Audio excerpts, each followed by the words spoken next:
Welcome to சீருஸ் kitchen. இப்போ டேஸ்டான அரிசி பருப்பு சாதம் எப்படி பண்ணுறதுன்னு பார்க்கலாம்.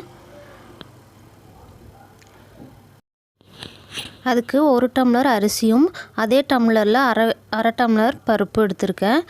ரெண்டையும் நல்லா வாஷ் பண்ணிவிட்டு ஊற வச்சிடலாம். ஒரு 15-20 நிமிஷம் ஊற வச்சா போதும். இப்போ அரிசி பருப்பு நல்லா ஊறிடுச்சு. தாளிக்கிறதுக்கு பெரிய வெங்காயம் ஒன்று எடுத்திருக்கேன். காரத்துக்கு பச்சை மிளகா, சின்ன வெங்காயம், பூண்டு, கருவேப்பிலை எடுத்திருக்கேன். 2 தக்காளி. இப்போ எப்படி செய்கிறதுன்னு பார்க்கலாம் வாங்க.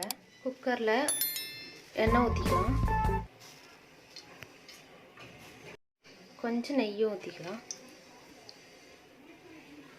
எண்ணெய் சூடானதும் ஜீரகம் போட்டுக்கலாம். ஜீரகம் பொரிஞ்சது வெங்காயம், பச்சை மிளகா போட்டுக்கலாம்.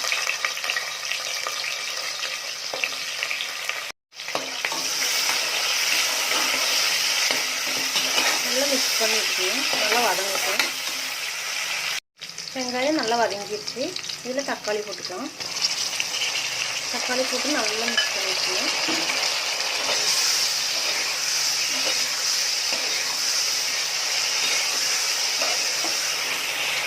கொஞ்சம் மஞ்சத்தூள்,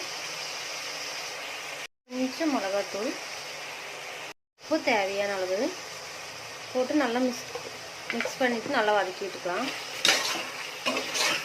நல்லா தக்காளியில் வதங்கட்டும், அப்போ தான் டேஸ்ட்டாக இருக்கும். இப்போ தக்காளியில் நல்லா வதங்கிடுச்சு. இப்போ தண்ணி ஊற்றிக்கலாம். ஒரு 3 கிளாஸ் தண்ணி ஊற்றிக்கலாம். இந்த டைமில் உப்பு காரெல்லாம் கரெக்டாக செக் பண்ணிக்கலாம். தண்ணி கொதிச்சிருச்சு. இந்த டைமில் அரிசி பருப்பு போட்டுடலாம். நல்லா மிக்ஸ் பண்ணி விட்டுருணும். மிக்ஸ் பண்ணிவிட்டு மூடி போட்டு ஒரு 2 விசில் விட்டு எடுத்துடலாம்.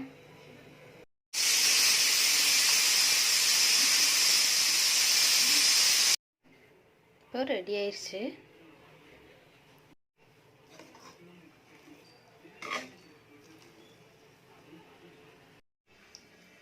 இப்போ டேஸ்டான பருப்பு சாதம் ரெடி ஆயிடுச்சு. அதுக்கு நான் துவையல் வச்சுருக்கேன். ஊறுகாயும் வச்சு சாப்பிட்லாம். செமையாக இருக்கும். நீங்களும் ஒரு நாளைக்கு ட்ரை பண்ணி பாருங்கள். நான் போடுற வீடியோ உங்களுக்கு பிடிச்சிருந்தா ஷேர் பண்ணுங்கள், லைக் பண்ணுங்கள், கமெண்ட் பண்ணுங்கள், சப்ஸ்கிரைப் பண்ணுங்கள். பக்கத்தில் இருக்க பெல் ஐக்கானை கிளிக் பண்ணுங்கள்.